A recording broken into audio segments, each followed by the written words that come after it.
Horse owners, horse trainers, horse health professionals, you ever notice that, about the same time, about the same year almost, that they started telling humans, oh, eating eggs is bad for you. Eating beef is bad for you. Eating real food is not good for you. But you could eat this highly processed, lean cuisine that's made by people specifically with all these micro ingredients that are going to make you better. Similar to what we've heard about horses. About that same time, they started saying grass is bad for horses. But hay is fine. Hay is fine if it's highly processed. Hay is fine if it's fermented. Hay is fine if it's man-made. It's incredible to me that we all fell for that. I mean, I'm not gonna lie.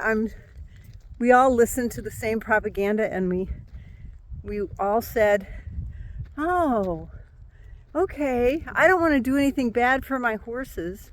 I should feed them better stuff. Let's put a muzzle on them so they can't eat grass, the grass that's right in front of them. And let me go buy something. I can grow grass. Grass grows on its own. I can grow grass, but let me go buy something that's better for them." Who do you suppose was behind that marketing? The same people who said, oh, fat is bad for people. Don't eat the fat. That's what gives you heart disease. And it took us this long to finally see the results, to see the studies that say it was never fat in the first place. It was sugar. And it was the sugar companies that lobbied to say fat is bad. Eat the highly processed sugar foods. So who do you suppose funded the studies that said that grass is bad for horses and published all those papers? They weren't really papers. They were articles that they published in, those leading horse magazines that had sort of pseudo-scientific articles in them, trying to educate the public, educate the horse owner. And they were really slick magazines. They were beautiful. They had gorgeous photos of beautiful horses. And we all said, I want mine to look like that. And guess what? When you stopped feeding your horse grass and started feeding them the things that came in the shiny bag, the bag with the beautiful picture of the beautiful horse in the sunset on it, your horse started getting the exact opposite. Fat, overweight, unmanageable, having chronic issues and illnesses, diarrhea, colic, laminitis, all of those things that were basically a death knell for your horse. And all that grass still sitting out there, growing on its own and doing amazing things for the ground, for the bacteria in the soil, for everybody. And here's the part that most people don't recognize.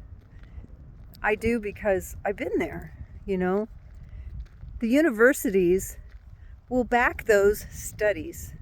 They'll back those studies because so you can read, I heard this the other day, you can read a lot of textbooks and learn a lot of things about your environment.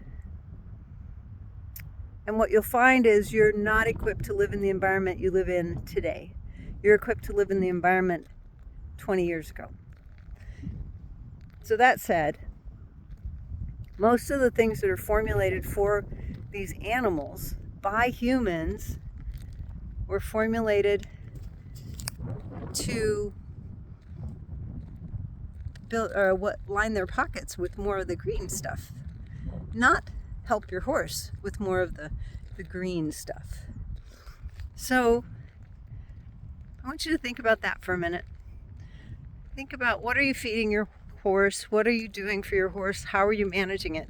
If you would like to learn more deeply about how this happened and about the things that you've been trained to believe about feeding your horse, sign up today for our horse health email campaign. It starts January 13th. You'll get an email in your box every day. You'll get a little video to go with it. You'll get some activities that you need to follow or that you can follow up with that'll help you monitor and manage your horse's health so that you can believe what your eyes are seeing before you and not the things that people teach you that grass is bad for horses. Oh my goodness. Pretty soon we'll be believing that we should feed our horses plastic instead. Don't do it. I'm just kidding. It was a joke. So register today to find it. I will drop the link here in the comments below. Like and subscribe. If you're interested, just drop a comment, email course, or email. Just put email. And then DM me your email address so that I can share that to you. And let's get these horses healthier. There is a big push to make human health better by changing the food that we are eating, by eating closer to what originally came out of the ground or closer to. So a friend of mine's mantra is, if it didn't come from a mother or come from the earth, don't eat it. And we're here to help you change your horses in that very same manner. Find us today at thehorsefood.com and register for our mini email course that'll help you learn in 5 days an immense amount of information that we've gathered over the last 40 years. I've spent probably hundreds of thousands of dollars to learn this information so that I can share it with you specifically, because my mission is to help these horses live healthier, happier lives. See you then.